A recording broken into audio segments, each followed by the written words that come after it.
Magandang araw kaibigan! Tuloy po kayo sa Felicidad's Channel. Sa mga kwento ng buhay at pag-ibig na hinalukay sa natatagong baul ni Felicidad. Pero bago po tayo magpatuloy, huwag niyo pong kalilimutan na i-like ang video, i-subscribe ang channel, at i-click ang notification bell para lagi kayong updated sa mga parating pa na upload.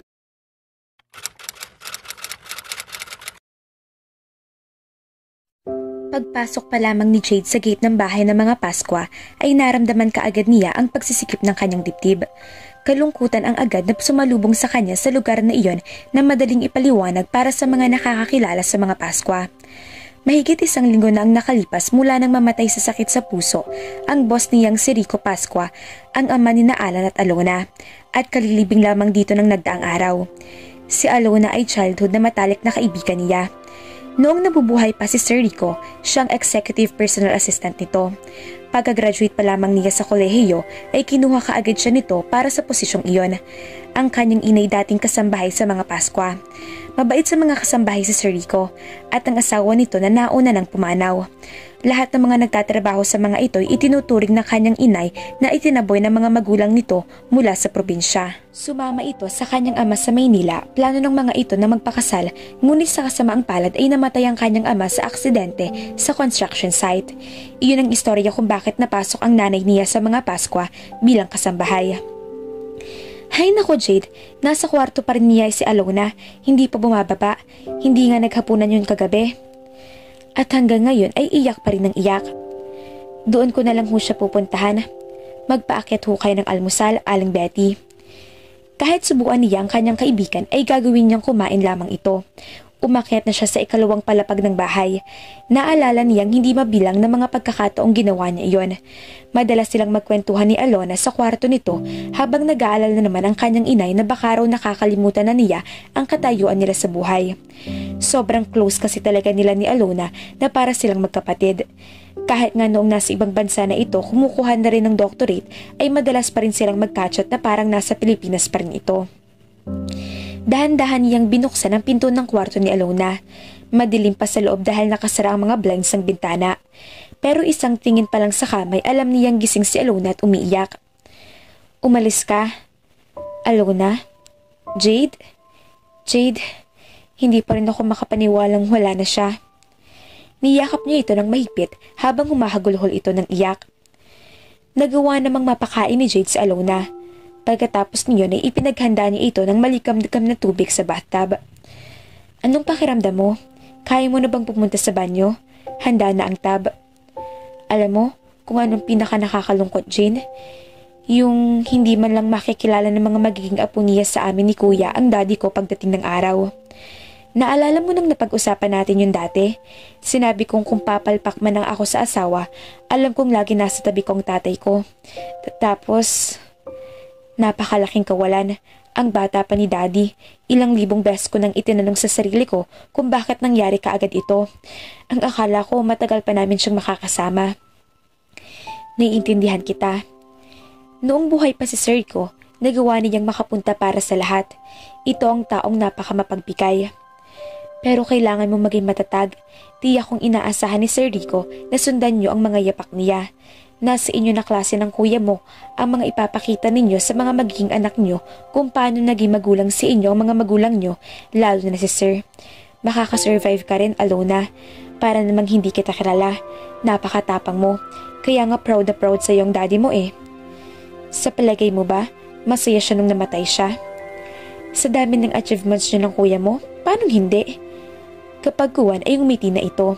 Napag-usapan din nila ang tungkol sa last will and testament ng ama. Alam mo, hindi pa rin ako makapaniwalang binigyan niya kami ni inay ng bahay at lupa at unlimited medical assistance para kay inay.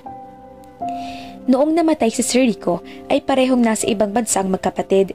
Kinailangan niyang patatagin ang sarili para maayos ang lahat ng mga kailangang ayusin para sa burol at libing. Noong dumating sina Alan at Alona, maayos na ang lahat pero kinailangan pa rin niyang maging matatag para sa mga ito, lalong-lalo na para kay Alona.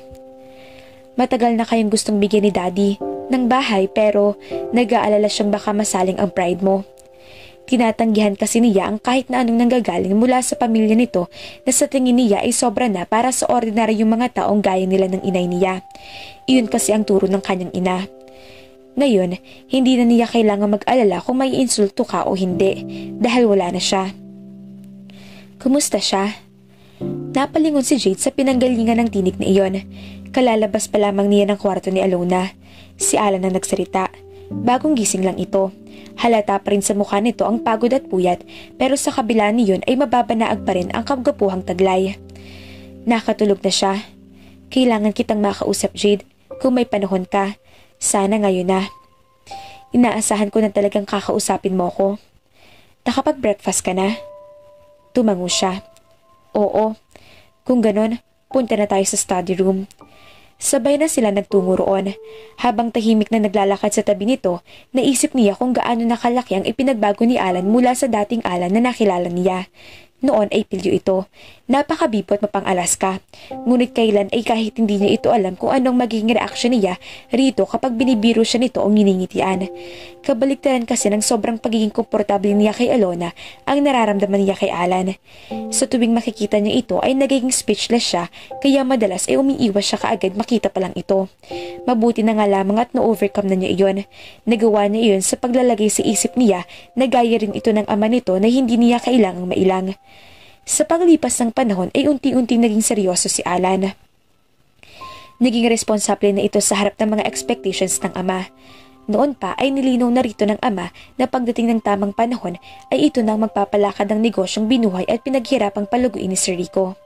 Bata pa si Alan, kakikitaan na ito na wala ring hahangarin kundi ang mapalago pa ang kumpanya. Isang matalinong estudyante. Sa kabila ng mga kalokohan nito noon ay nanatiling mataas ang mga grado nito sa eskwelahan.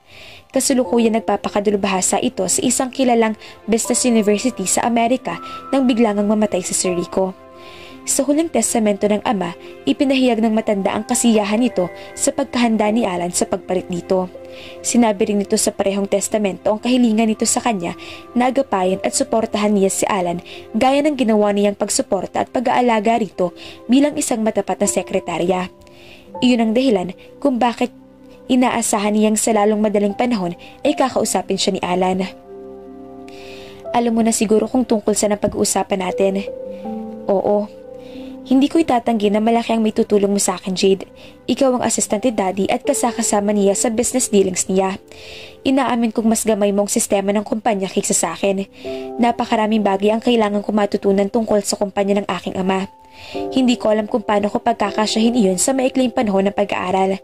Baka sa huli mapagod ka na sa pagtuturo sa akin. Bakit mo naman naisip iyan? Alam ko namang sobrang loyal mo kay Daddy kaya gagawin mo ang lahat ng hiling niya kahit hindi mo yun gustong gawin. Bakit mo naman hindi gugustuhin? Natigilan siya, maliban na lang kung ito ang may ayaw sa kanya. Gusto mo ba talaga magtrabaho sa akin? Opo, sir. Maliban na lang kung may iniisip kang iba. Wala akong ibang iniisip. Gusto ko lang ipaalala sa'yo na hindi ako katulad ni Daddy, na at is ka sa kanya. Gusto ko lang linawin kung talaga bang willing ka magtrabaho para sa akin, Jade. At kung sakaling may gusto kang sabihin sa akin, reklamo sa attitude ko o kaya preference ko mo sa trabaho, wala akong problema sa side ko. Gusto ko magtrabaho ko para sa akin, Jade. Kaya tatanungin uli kita, ito rin bang gusto mo? Wala akong problema sa saloobin mo at wala akong preferences maliban sa kung ano ang mapapadali sa trabaho mo. Plano kong pag-aralang mag-adjust sa mga work ethics mo na maaari makapagpanibago na gaya rin ng ginawa ko sa daddy mo nung unang pagkakataon na magtrabaho ako sa kanya. That's great. Paano kung may work ethics akong hindi mo gusto? Hindi niya kailangan mag-isip. Isusumbong kita kay Alona. Ganun na lamang ang halakhak nito sa isinagot niya. Oh yes, at inilagay niya ako sa aking pwesto sa isang iglap. Diyos ko, kinakabahan ako. Jade, paano kung hindi ako matulad sa tatay ko? Sobrang taas ang tingin sa kanya ng lahat. Napakabait niya at napakagaling na negosyante. Hindi ko kayang abutin ang kalahati ng mga nagawa niya sa buhay. Napatitig siya rito. Hindi makapaniwala. Naunawaan niya ito. Huwag kang mag-alala. Kahit pumalpak ka, hindi mawawala ang pagsuporta sa'yo ng daddy mo saan man siya naroroon ngayon. Naalala ko kasi sa mga nagawa mong pagkakamali ay nagpapasalamat pa siya dahil mabilis ka raw natuto. Kaya huwag ka mag-alala, huwag mo nilang isipin ang expectations at ang sasabihin ng iba.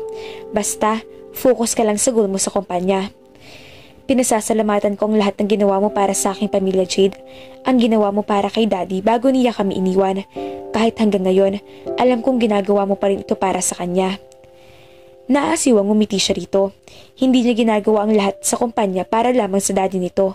Pero hindi na niya gustong pag-usapan pa nila iyon dahil lalo lamang siyang maaasiwa. Nagpapasalamat din ako sa iyo dahil nandyan ako para sa kapatid ko. Wala yun, sir. Huwag ka mag-alala. Hindi ako magiging ogre boss. Magiging maayos ang lahat. Pagkatapos niyon ay tuluyan na niyang iniwan ang lahat ng personal topics at ang tungkol na sa magiging trabaho ang pinag-usapan nila. Nagsimula nang pumasok sa kumpanya si Alan kaya para kay Jade ay iyon na yata ang pinakaabalang mga araw sa buong panahon nagtrabaho siya sa Pasqua Group of Companies. Kabi-kabila ang mga meetings ito sa lahat ng departamento. Sa bawat araw na nagdaan ay unti-unti rin niyang nakikilala si Alan. Alam niyang matalino ito pero hindi niya abot ang extent ng pagiging responsable at pagmamahal nito sa family business maliban na lang noong unang mga buwang iyon. Umuuwi siyang pagod na pagod sa bagong bahay nila ng kanyang inay. Pero hindi maubos-ubos ang magagandang kwento niya tungkol kay Alan na halatang nakakapagpaluwag sa kalooban nito. Kung nakikita lamang siya ng kanyang ama sa mga sandaling ito, tiyak kong talaga namang ipagmamalaki niya si Sir Alan. Oo nga. Ikinuwento rin niya kay Alona na umalis na ng bansa para ipagpatuloy ang pag-aaral nito. Ang araw-araw na nangyayari sa kapatid nito kapag nakakapag-online siya, kaya maging ito ay tuwang-tuwa para sa kapatid. Patuloy na lumipas ang panahon. Namalaya na lamang ni Jade na Christmas season na. Habang abala sa taon-taong paghahanda para sa Christmas party ng kumpanya, ay may naaalala o pinag-aalala rin siya. Magbe-birthday na naman siya. December 24 ang birthday niya pero hanggang ngayon ay wala pa rin siyang nobyo. May mga nanliligaw naman sa kanya pero wala talaga siyang magustuhan sa mga iyon. Madalas niyang idahilan sa mga nag-iimbita sa kanya na wala siyang oras sa pakikipag-date dahil busy siya sa trabaho. Hindi naman siya ignorante sa pakikipagrelasyon dahil nagkaroon na siya ng boyfriend noon. Pero wala siyang natutuhan sa naging una at huling relasyon niya kundi hindi niya kayang mag-settle sa isang relasyong walang pag-ibig. Ayaw niya masabi lang na may boyfriend siya. Pero syempre, hindi pa rin niya maiwasang hindi magtanong at magtaka kung bakit sa edad niyang iyon ay hindi pa kumakatok sa puso niya ang pag-ibig. Magto-25 na siya. Siguradong kukulitin na naman siya ni Alona kung bakit naduduwag siyang sumubok uli na makipagrelasyon. Narinig niya ang pagbukas ng pinto ng private office ni Alan. Sir, may kailangan po ba kayo? Wala naman, may ibibilin lang ako sa'yo. May darating akong bisita this afternoon, mga 4 siguro. Siguraduhin mo lang na hindi tayo may istorbo ha? Opo sir. Pagkatapos magpaalam ay pumasok na uli ito sa opisina. Naupo uli siya sa kanyang desk at ipinagpatuloy ang ginagawa. Nang sumapit ang alas 4 ng hapon ay dumating ang bisitang hinihintay ni Alan. Naunawaan kaagad niya ang kahilingan nitong huwag maistorbo. Nakilala kaagad niya ang babae, si Mariz Alegre, isa sa kinikilalang pinakamagandang babae sa Pilipinas, ang dating girlfriend ni Alan. Hindi niya alam kung bakit biglang nagsikip ang dibdib niya. Hindi niya naiwasang isipin na, oo nga't nagagamaya na nila Alan ang trabaho, pero hindi kaya napakaaga na para mag-entertain ito ng babae sa opisina nito. Pwede naman itong gawin iyon sa labas. Baka mamaya ay kung ano pang isipin ng mga empleyado. Tinawagan niya si Alan sa intercom at ipinaalam dito na dumating na ang bisita. At saka niya pinapasok sa loob si Mariz Alegre. Nang sumara na ang pinto ay hindi niya maiwasang mapaismid. Paupo na siya sa kanyang desk nang bumukas ang pinto at lumabas ang bahagyang namumulang si Alan. Jade? Sir? Kasalanan ko, alam ko. Hindi ko sinabi sa'yo kung sino yung bisita pero may hinihintay akong iba. Nagulat siya sa narinig. Alam ko, kahit informal na pagbisita, siya ay medyo mahalaga. Pinsan ko yon, si Kirby. Pakiusap, paki-entertain siya hanggang sa makaalis ang... Opo sir, nakuha ko pong ibig mong sabihin. Kilala ko na si Kirby. Ilang beses ko na siyang nakita. Okay. Bakit pinagtatawanan mo ko? Napasa po siya sa kanyang bibig. Pasensya sir. Lagot ka sa akin mamaya. Nakangitim banta nito sa kanya, saka pumasok na uli sa opisina. Naguilty naman siya na masama kaagad ang naisip niya. Ito na yata ang pinakagwapong lalaking nakilala niya. Mahirap na hindi isipin iyon kapag kaharap niya ito. Okay, kalmahin mong puso mo. Tandaan mo, hindi siya ma-rich. Paalala niya sa sarili. Madalas kasing pinapangarap niya ito mula noong makasama na niya ito sa trabaho. Maya-maya ay dumating na ang talagang hinihintay ni Alan na bisita. Iba kay Alan ang pinsan ng mga itong si Kirby. Natural talaga itong mapagbiro at may pagka-flirt pa. Tuloy sa pagdating nito ay si Jade ang nag-entertain sa halip na itong i-entertain niya. Paglabas tuloy ni na Alan at Maris ay nadatnan sila ng mga ito ni Kirby na nagtatawanan. Bigla naman siyang napatigil nang makita si Alan. Nag-iwas kaagad siya ng tingin habang nag-iinat ang kanyang mukha. Hindi mo man lang ba ako ihahatid sa ibaba, Alan? Ani Maris sa matamis at malambig na tinig. Cause it's okay. Ihatid mo na si Maris. Hindi pa naman ako naiinip eh. Hi Maris. Hi Kirby. It's been a while, huh? Yup. It's been a while. Nang hindi na nakatingin si Maris ay sinanyasan nito si Alan na may bakas ng lipstick sa bibig at baba nito. Casual na nangalumbaba siya sa mesa pero ang totoo, gusto lang niyang pigilan ang bibig niya dahil nahihirapan na siyang itago ang pagtawa. Nang sumaran ng pinto sa pag-alisin na Alan ay sabay silang natawa ni Kirby.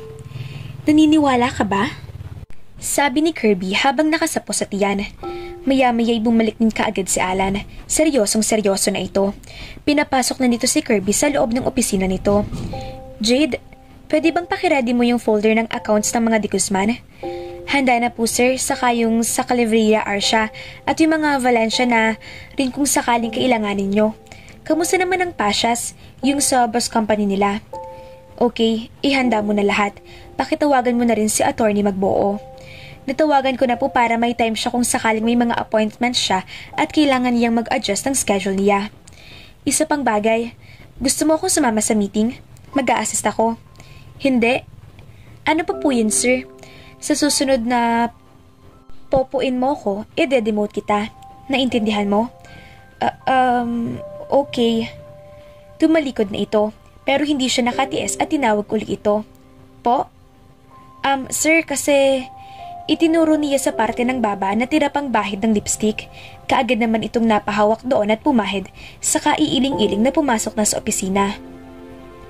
Hindi inakala ni Jade na magtatagal ang meeting ng magpinsan. 6:00 ng gabi ay hindi pa rin lumalabas ang mga ito.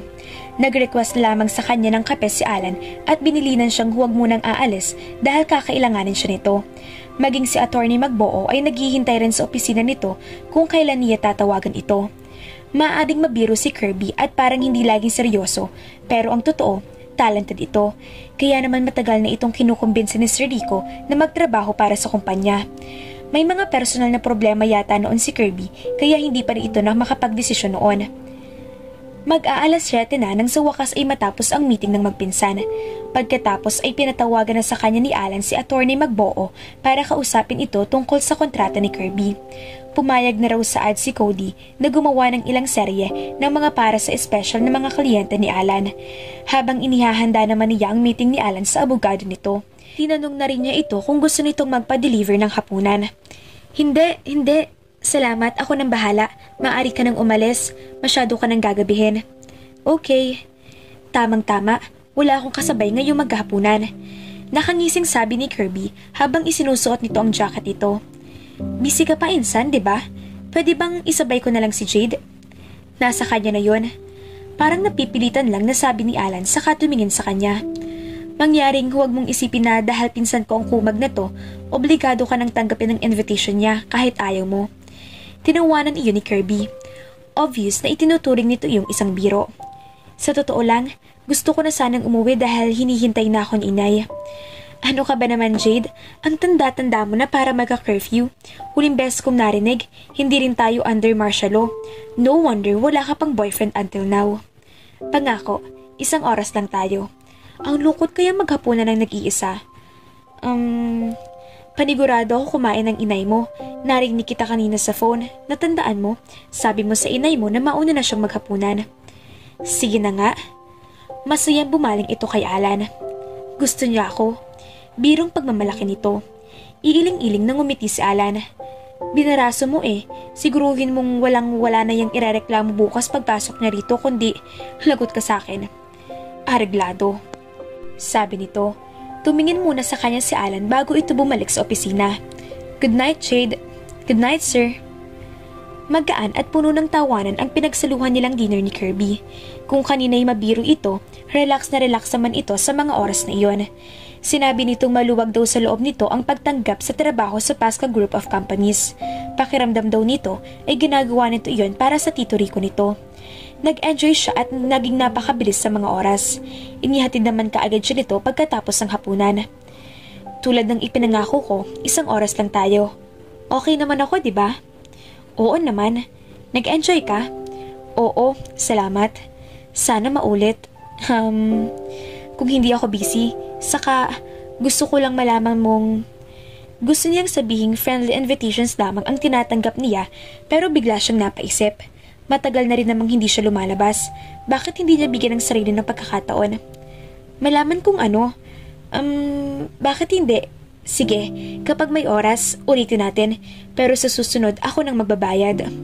Ano namang klaseng date yun? Hindi ko alam na date ang pinag-uusapan natin. Pagmamaang-maangan niya. Kung hindi ba ako papayag, lalabas pa tayo. Hindi papayag na ako magbayad o hindi papayag na date. Yung pagbabayad. Hindi ako sasama sa'yo sa susunod. Sige na. Samahan na rin natin ang panonood ng sine. Okay lang, basta kasama ang nanay ko. I got the picture. Okay, hapunan lang sa susunod linggo. Kapag walang overtime. Right, tatawagan kita. Sige, umalis na ito. Tamang-tama namang binuksan na ng kasambahay nila ang gate. Kinabukasan, ipina-encode na ni Jade ang draft ng contract ni Kirby. Nireview niya iyon at inayos-ayon sa specs sa recorded instructions ni Alan. Nang dumating na ito mula sa isang almusal meeting, ay dinala kaagad niya ang kontrata sa opisina. Pagkatapos ay binasa niya ritong schedule nito sa maghapong iyon. Ito naman ay nakaupo lang sa swivel chair at tila board na nakatulala lang sa kisame. Parang hindi na ito makapaghintay na matapos siya sa pagbabasa. Nang matapos na siya ay naghintay siya sa magiging instructions ito. Anong nangyari sa dinner ninyo ni Kirby kagabi? Nag-enjoy ka ba? Nagulat siya sa naging tanong nito. Ha? Oo naman. Huwag kang mag-alala, wala akong mairereklamo. Dugtong pa niya. May nagdaan ngiti sa mga labi nito. Masaya ako. So, mahilig ka sa mabiro, ha? Napangiti rin siya. As if naman papayag ang pinsan mo na hindi tumawa ang kahit sino sa mga biro niya. Talaga. Naasiwa siya sa paraan ng pagkakatingin nito. May ipapagawa ka ba? Umayos ito ng pagkakaupo sa swivel chair. At tinignan ang draft sa ibabaw ng desk. Wala muna for now. Tatawagan na lang kita kung may kailangan akong ipagawa mamaya. Sige sir. Nang palabas na siya ng opisina nito, naramdaman niyang parang sinusundan siya nito ng tingin. Nakahinga lamang siya ng maluwag nang maisara na niya ang pinto ng opisina. Ang sumunod na mga araw ay halos gaya rin lang ng dati. Bago matapos ang linggong iyon, nagbalik si Kirby para pirmahan ang kontrata nito. Pero na-postpone ang balak nitong muli ay imbitahan siyang lumabas dahil niyakag ito ni Alan na lumabas para mag-celebrate. Siyempre ay niyaya siya ng mga ito. Pero marami siyang idinahilan hanggang sa huli. Nahalata rin ng mga itong talagang ayaw lamang niyang sumama. Kaya lang niya ito napatigil noon sa pagtatrabaho sa mga Paskwa ay dahil humihina ang baga nito. Pero maayos naman ito dahil may maintenance ng gamot. Dahil 1 linggo na lamang at Christmas party na, masyado naging abala ng linggong iyon si Jade kaya hindi na naman natuloy ang paglabas nila ni Kirby. Maging si Alan nga ay in-involve na rin ng sarili sa pag-aasikaso. Ang dami nitong ipinagagawa, ipinadadagdag at palaging inaalam ang lahat ng kanyang mga pinaplano. Sa wakas ay sumapit ng Christmas party. Dumarating pa lamang ang mga katrabaho niya ay nararamdaman na niya ang saya at excitement ng mga ito. Si Alan na mag-o-opening remarks sa party. Nagpasalamat ito sa simula sa mainit na pagtanggap dito ng mga empleyado. Pagkatapos ay inalala nitong ama. Nang matapos ito ay nagpalakpakan silang mga empleyado. Sumunod doon ay ang programang inihanda ng mga empleyado. May kumanta, sumayaw at mga contests. Pagkatapos ang program ay ang raffle draws. Nanalo siya ng microwave oven sa raffle. Isa sa mga papremyo ay ang tsansang makasayaw si Alan at ang nanalo ay ang isa sa matatandang empleyado ng kumpanya. Tuwang-tuwa ang matanda sa malapit na talagang magretiro na nakasayaw raw nito ang gwapong-gwapo at bata pang amo bago ito umalis ng kumpanya. Sir, maligayang Pasko. Maligayang Pasko pero magkikita pa tayo bukas, sir. May mga trabaho kasi sa opisina na hindi niya maiwan bago ang bakasyon at alam niyang bukas ay papasok din ito. Ang sabi kasi nito ay magbabakasyon ito sa pag-uwi ni Alona mula sa Paris. Pero bukas, hindi na kita maisasayaw, so pwede ba kita isayaw? Sir? Ano? Mapapahiya ba ako? Siyempre hindi. Sabay pa silang tumawa. Pagkatapos ay inilahad dito sa kanya ang kamay at nakangiting tinanggap. Hinilanan siya nito patungo sa dance floor at humalo na sila sa mga nagsasayaw roon. Naasiwaman ay hinarap na niya ito at ipinatong ang mga kamay sa mga balikat. Relax, nakita kitang magtrabaho buong gabi at kung hindi dahil sa'yo, hindi sana magiging successful ang party na ito. Oras naman para mag-enjoy ka. Hindi lang naman ako nagpakahirap para masigurong ma-accomplish ang lahat ng kailangan i-accomplish dito. Dapat lahat sila'y isinasayaw mo. Naku naman, bibigyan ko na lang sila ng incentive. At paano naman ako, sir? Pwede bang tawagan mo naman akong Alan kahit ngayong gabi lang? Kalimutan muna natin mag-amo tayo. O kaya, isipin mong ako nga pala ang kuya ng best friend mo. Masyado naman kasing stiff. Dapat nagsasaya na tayo pero sir ka pa rin ng sir dyan. Okay, sir. Sa ngayon, tatawagin muna kitang Alan. Salamat. Sa sumunod na mga sandali ay tahimik lamang silang sumusunod sa malamyos sa musika. Nang matapos iyon ay nakapagtatakang hindi pa rin siya nito binitawan. Hindi rin naman siya gumawa ng kahit anong pagkilos dahil parang ayaw na niyang tumayo. Napaka-komportabling madikit dito. Ang pabangong gamit nito dahil naamoy niya sa araw-araw na nagpapasok siya sa trabaho. Ngayon ay punong-puno sa kanyang dibdib. Nagdadala roon ng mainit na pakiramdam ang pamilyaridad. Para bang mayroon siyang inaasam na sa wakas ay nakamit niya kahit sandali lang. Nang tumingin siya sa dance floor ay iilang pareha na lamang ang nagsasayaw. Sa sandaling pagsasayaw nila roon ni Alan ay marami na palang umalis. Nakakalungkot, kailangan niyang bumalik sa kanyang realidad. I'm sorry pero kailangan ko nang magbigay ng instructions sa committee. Sa susunod na taon, magkakaroon ka ng sarili mong personal assistant. Naririnig mo ba ako? Kung gusto mo magrekomenda ng isang tao, ayos ang sakin. Basta ang gusto ko, may sasambot sa trabaho mo para makaalis ka minsan. Hindi iyong sa lahat ng oras, ikaw lagi ang gumagawa ng lahat. Pero sabi ko sa'yo, hindi ako ang boss orders. Salamat sa sayaw, kita tayo bukas. Naguguluhan na lamang na tiningnan niya ito habang naglalakad na ito palayo sa kanya. Ito na lang ang natitira, tapos pwede na tayong umalis. Sabi ni Jade kay Alan, pagkatapos maibaba ang natitirang dokumentong kailangan nitong pirmahan bago sila maghiwa-hiwalay para sa Christmas vacation.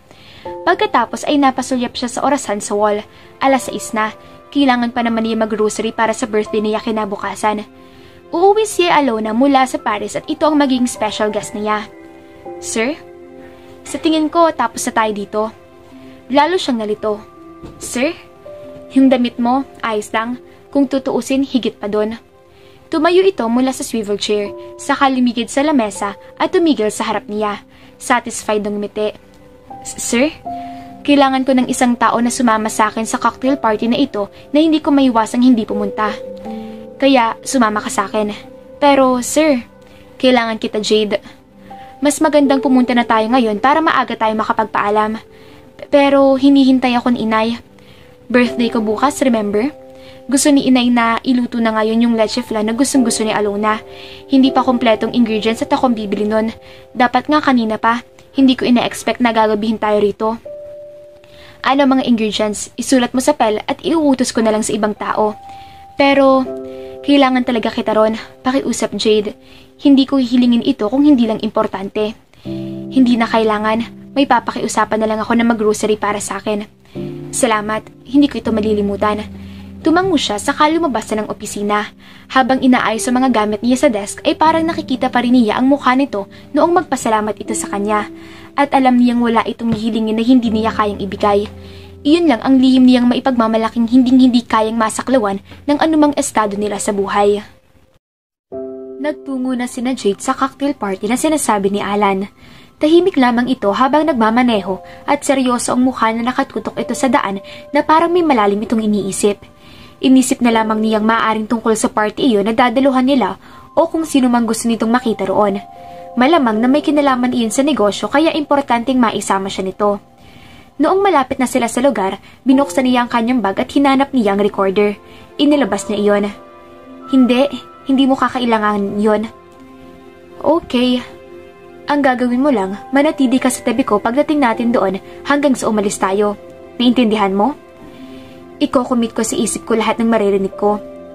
Subukan mong huwag. Maniwala ka sa akin, hindi mo magugustuhan silang lahat. Kinabahan siya sa sinabi nito at nagkahinala. Pagtitipon ba ng pamilya ang cocktail party na ito? Kaibigan ng pamilya? Hindi pagtitipon ng pamilya ngunit may mga pamilya din doon. Kaibigang matalik ng pamilya ni Senator Lacorte kaya hindi ako pwedeng hindi umaten para sa aming dalawa ni Alona. At naroroon si Mrs. Ho? Yup. So, bakit ako isasama mo? Dahil wala akong ibang mahagilap na maisama sa maikling oras na ibinigay nila sa akin. Tingnan mo Jade, ligtas ka dito.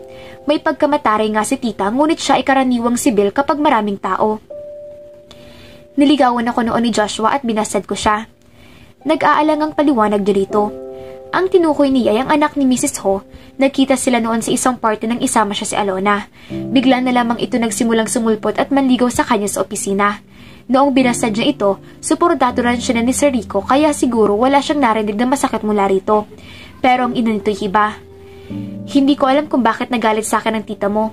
Kung dahil ba sa niligawan ako ng anak niya o dahil sa hindi siya makapaniwala na ire-reject ng isang tulad ko lang ang kanyang uniko iho.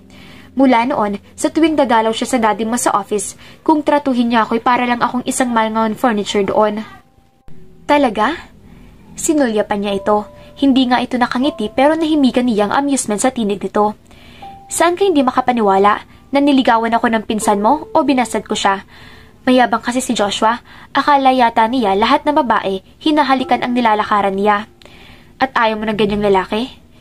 Sino naman kasing matinong babae ang gusto ang ganong lalaki? Minaobra na nito paliko ang sasakyan sa kanto ang tumbok ay harap ng gate ng isang eksklusibong subdivision. Sa bahay ni Senator Lacorte gaganipin ang party. Sa kasamaang palad, naroon din si Maris. Kaya manatili ka sa tabi ko at maging ligtas ka. Ayokong may distractions kapag kausap ko ang senador dahil may kailangan akong itanong sa kanya. Tumaas ang isang kilay niya. Hindi niya inaasahan na siya ang gagamitin nitong pantapat kay Maris Alegre. Naluloko na ba ito? Sa malas ni Jade, nasa party na kaagad ang gusto niyang iwasang matanda noong dumating sila roon. Kahit pa kasama niya si Alan, hindi nagbago ang pagtrato nito sa kanya. Ni hindi siya nito tinapunan ng tingin noong nalapitan ito ni Alan para batiin. Ikinalulungkot ko ang tungkol doon sabi ni Alan sa kanya nang makaalis na ang tita nito. Hindi ko alam na yun pala. Huwag mo nabanggitin, sanay na naman ako eh. Hindi na nga ito nagsalita. Iba namang mga kamag-anak nito ang lumapit sa kanila pero mabuti na lamang at maayos ang pakitungo sa kanya ng mga ito. Kinumusta pa nga siya ng karamihan na hindi lamang iilang beses niyang nakasalamuha sa pagtatrabaho niya kay Sir Rico. Kahit paano'y hindi isang empleyada lamang ang tingin sa kanya ng mga ito. Ang ganda mo sa pink, iha. Puri sa kanya ng tita Emery ni Alan. At habang nakulugay ang iyong buhok, mas lalo kang gumanda. Siguro in love ka. May boyfriend ka na ba? Sorry po. Wala. Nang sulya pa nito si Alan ay naramdaman niyang pinamulahanan siya. Maya-maya'y lumapit sila ni Alan sa grupo kung saan naroroon sila Senator Lacorte.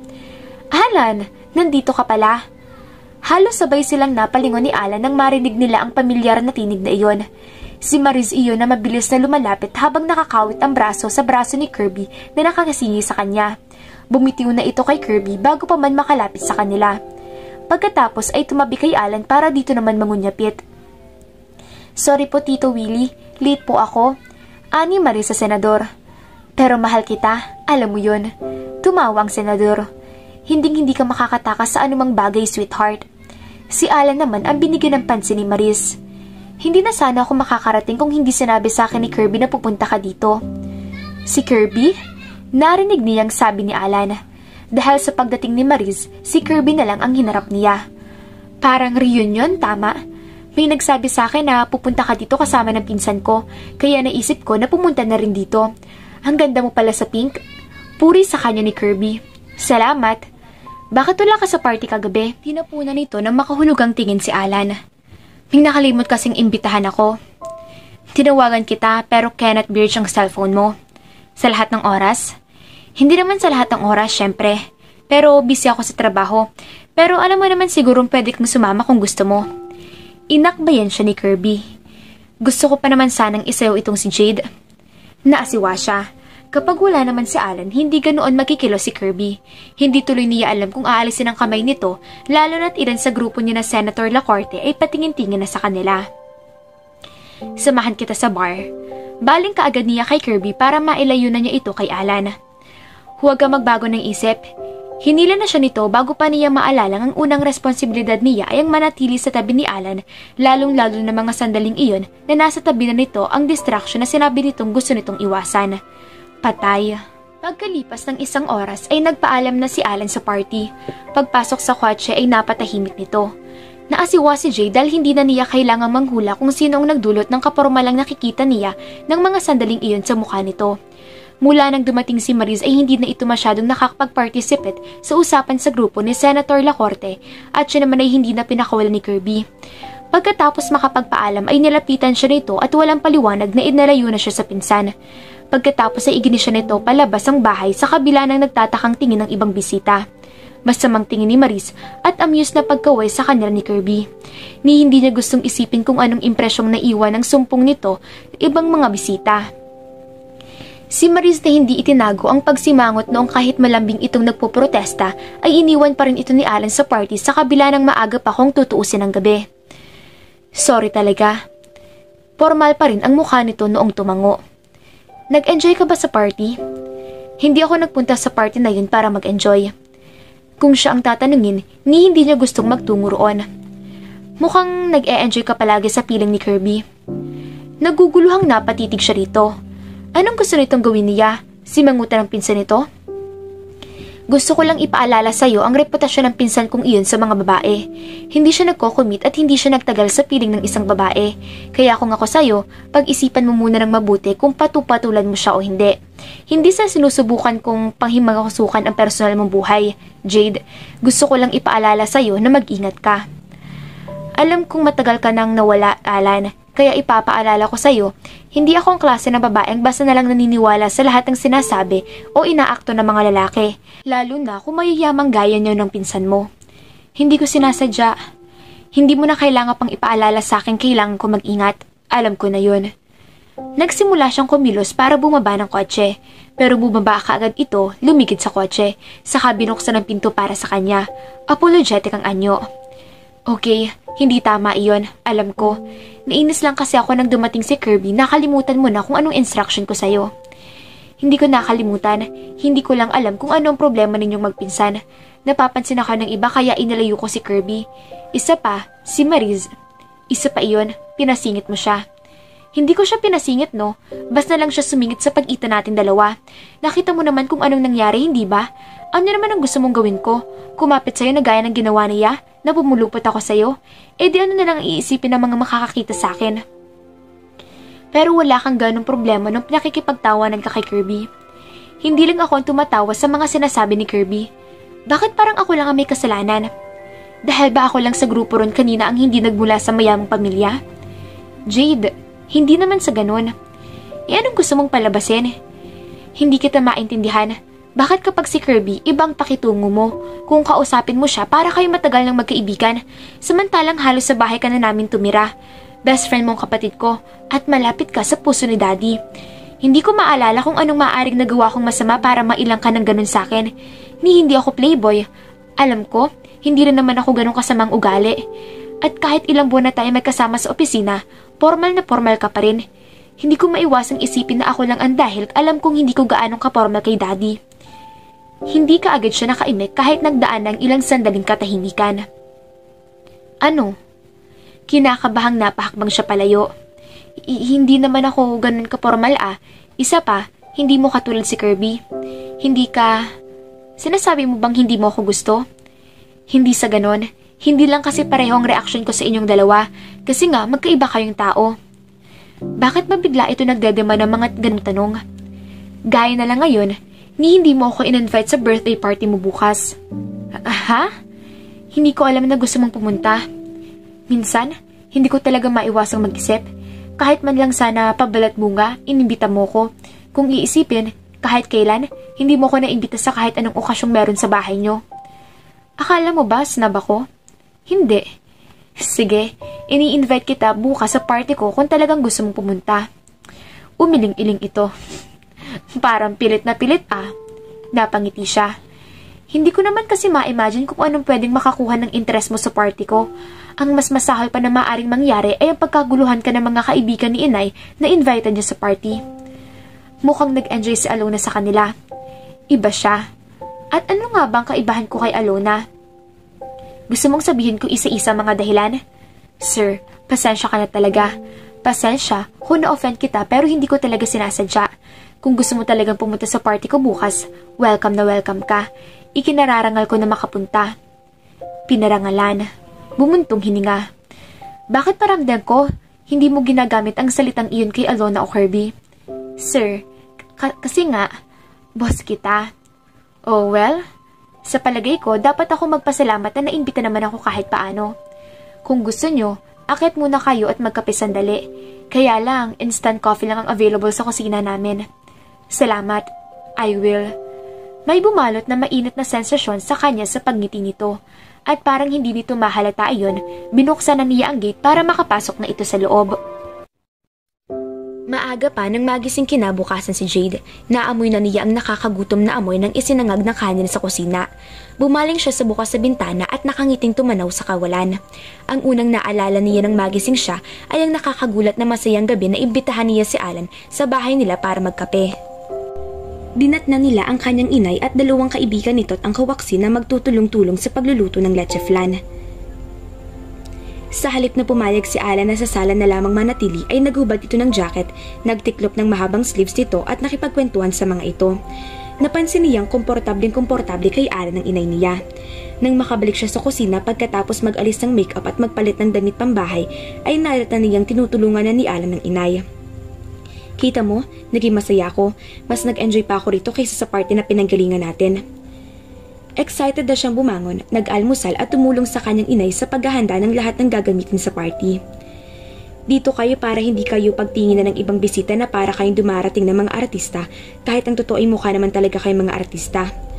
Tumatawang sabi ng kanyang inay habang nauna na sa pag-akyat sa hagdan ng patungo sa ikalawang palapag at palabas ng veranda. Kumusta ang flight? Tanong niya kay Alona. Wala bang jet lag? Walang-wala.